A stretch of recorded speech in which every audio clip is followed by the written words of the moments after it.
Hello, everyone, and welcome to another Flower Power Live. Today, we're going to be talking a little bit about the celebrations that happen this time of year at this, what's called a cross quarter, these midpoints in between the equinox and the solstice. And today is November 1st, and so we're right upon this time of Halloween, Samhain, Day of the Dead, and these other celebrations that happen in different parts of the world. My name is Allison, so welcome to Flower Power. Thank you for joining me here. Whenever there's a show where there's like a special time of year or a celebration or an astrological event of some sort, there's always so much to talk about. And so I'm going to try to fit in some good poignant things without going too long tonight. Also, please forgive me. I had some surgery the other day and still recovering from that. So I may not be smiling as much as normal.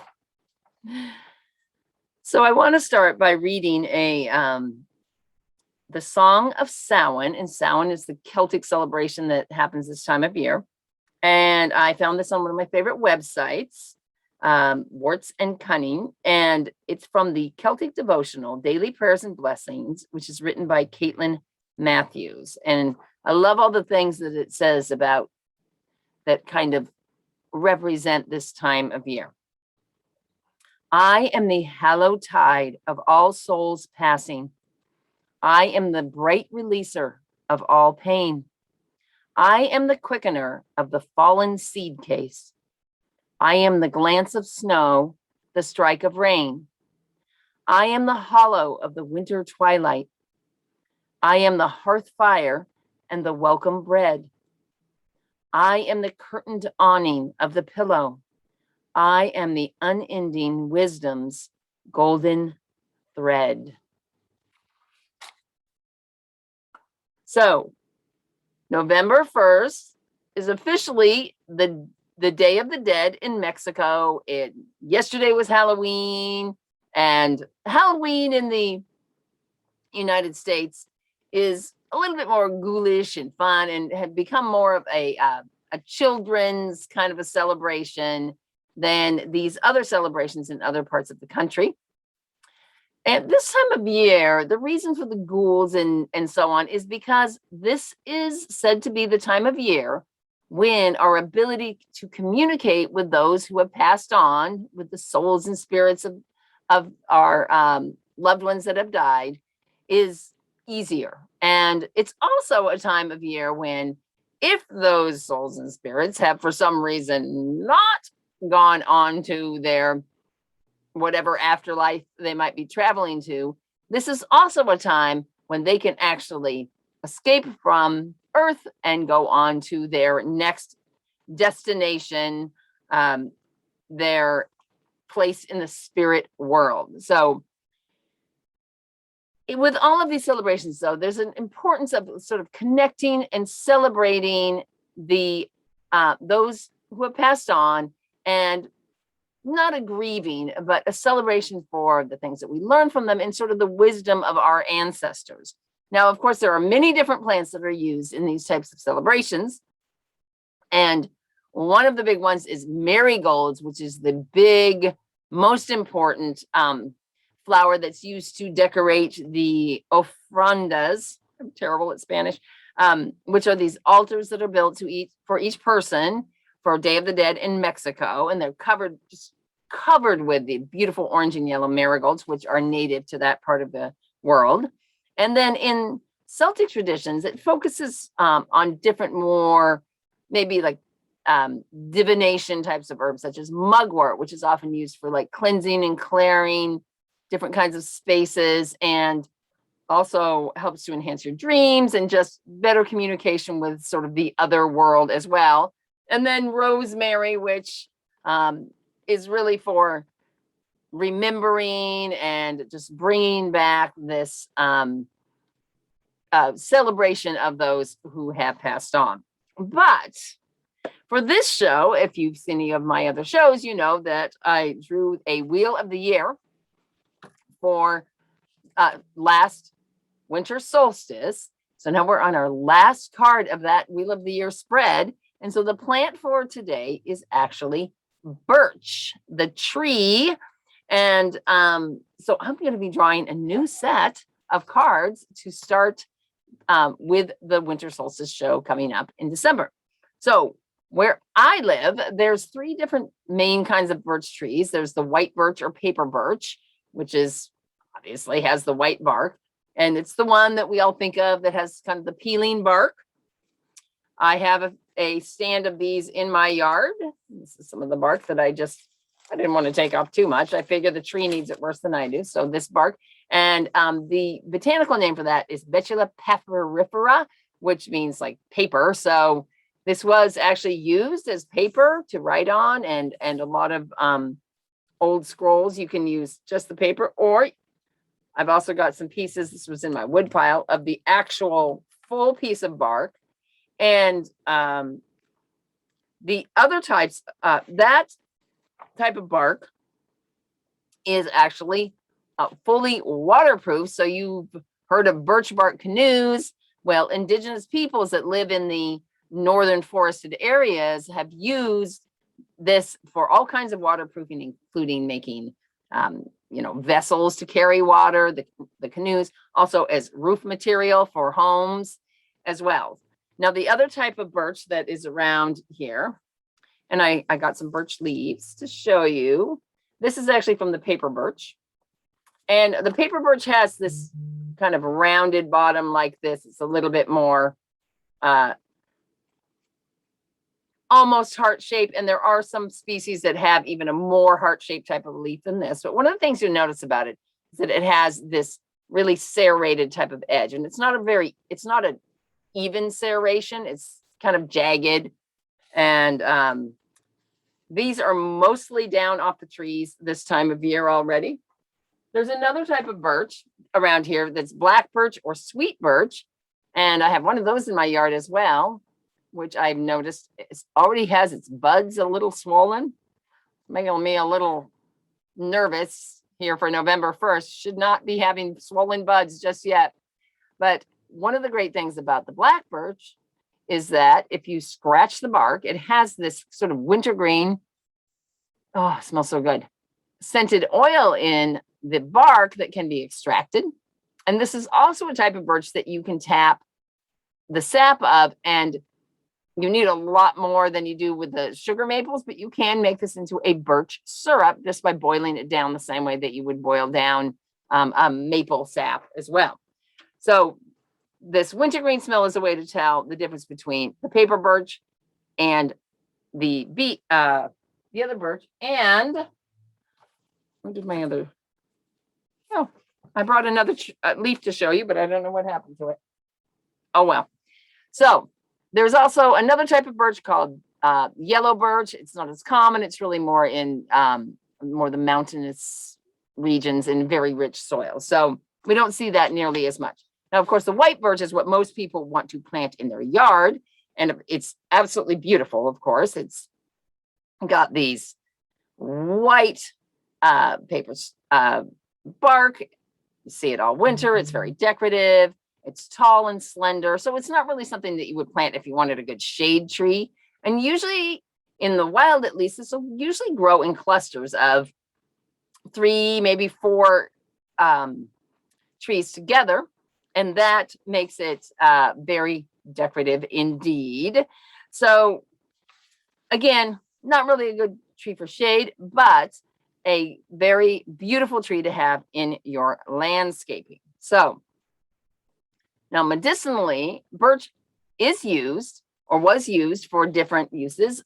Primarily it's used the fresh leaves and the spring sap, like the spring leaves and sap. So mostly you would harvest from birch in the spring, would be used as you can make a tea, or you could just drink the sap. And that would be for kind of these kind of dry conditions or calcification, like arthritis and things like that. So again, you collect those in early spring, and then you can also take this inner bark, the inner part here, and you could make that into an external It's for hair tonic or for like external dry skin and so on. But the truth is that birch is not used that much medicinally at least not in North America, for that many things. A lot of herbalists don't really use it. However, you can make it into a lovely flower essence. And so the white birch, the Betula pepperiferum,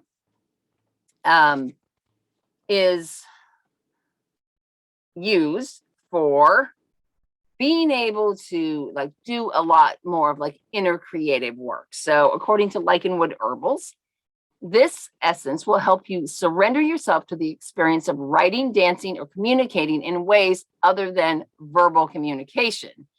Poetry will flow with ease. Expressing your thoughts through dance or writing will help you on your healing journey. And your journal writing will improve. And this really will allow you to have these insights that come to the surface to make positive changes, forgiveness, like really kind of like this more deep inner work that healing past hurts and encouraging the soul to move forward through life and letting go of a lot of these things that have happened in the past. And that's really an important message for this time of year. And what we've been talking about, this seasonality of this time of year, we're starting to go into a much more introspective time of year for ourselves, spending more time inside, spending more time just away from other people, being less social than we are during other times of season. So, but before I get into that, I wanted to just show you the card from the Herbcrafter's Tarot. It's this beautiful, so it shows, let's see, get it in a good spot right there. So that has these sprigs of birch leaves on the table and the trees. You can see the birch trees out the back window. And there's an ancient book of wisdom that lies nearby. And they have the sap in the pitcher and they're kind of making medicine here on this table. And so the message from the card says that the water of birch cleanses the body and that it's time to tap into your deep wisdom, deep in your heart, to find answers to things. When opportunities present themselves, just like consider things deeply. Don't just make like a super quick, fast decision about things. Choose the one that best suits your healthy progression. So this is very similar to sort of what the flower essence was telling us, you know, go in, really think, journal, look deep inside before you make decisions about things this time of year going forward through these next few weeks. And in summary, like you have this inner knowing, right? So use it. Don't ignore it. Take the time. You have time now this time of year. There's less to do outside. There's less yard work and all those things. There's less social events and less places to go. So rather than feeling bad about it, take advantage of this time that you can be more introspective. So as we move into this darker time of year, take advantage of those. You know, the free days of summer, we're putting so much energy out. It's time to kind of draw that energy back to yourself. Of course, summer is a time to celebrate because we're actually warm and not freezing like what happens all winter long.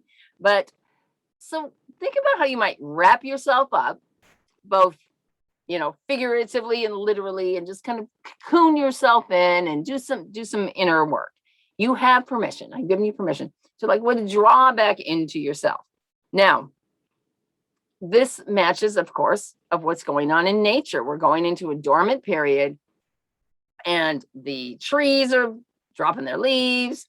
The perennials are all dying back and the annuals they're done. They've set their seeds on the ground already. And so as we come to the end of this wheel of the year, we have to, before we go on, I got to remind you, if you remember what the sort of the overarching theme of 2021 was going to be. If you don't remember, it was dandelion. So this dandelion card is the Fool. And so our theme of the year was celebrate, be like a child, have adventures, and so on, and make sure you have a fun, loving spirit. So when you're doing this introspective work, it doesn't mean, oh, I got to find out all the things that are wrong with me. That's not what it's about. It's about just like really tapping into your inner knowing so that you can make these decisions going forward that you know are going to be best for your body, mind, and spirit, right? So think about what a seed. In nature, all the seeds, at least here in the Northern Hemisphere, the seeds have been dropped. And in nature, when a seed drops, usually it drops in the fall and it sits dormant for the winter and it sprouts in the spring. So you have permission to plant a seed right now, something that you desire, something you're looking forward to, and pulling some of this ancient wisdom.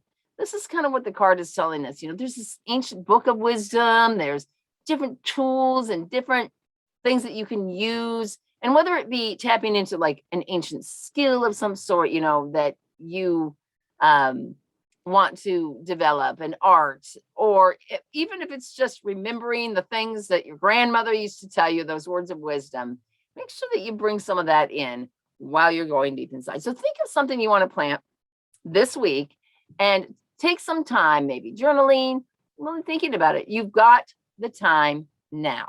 You've got the time now. So that's our message from Birch and Samhain. It was a lot of different things. And that's what happens when you have these things all happening at the same time. So thank you so much for joining me.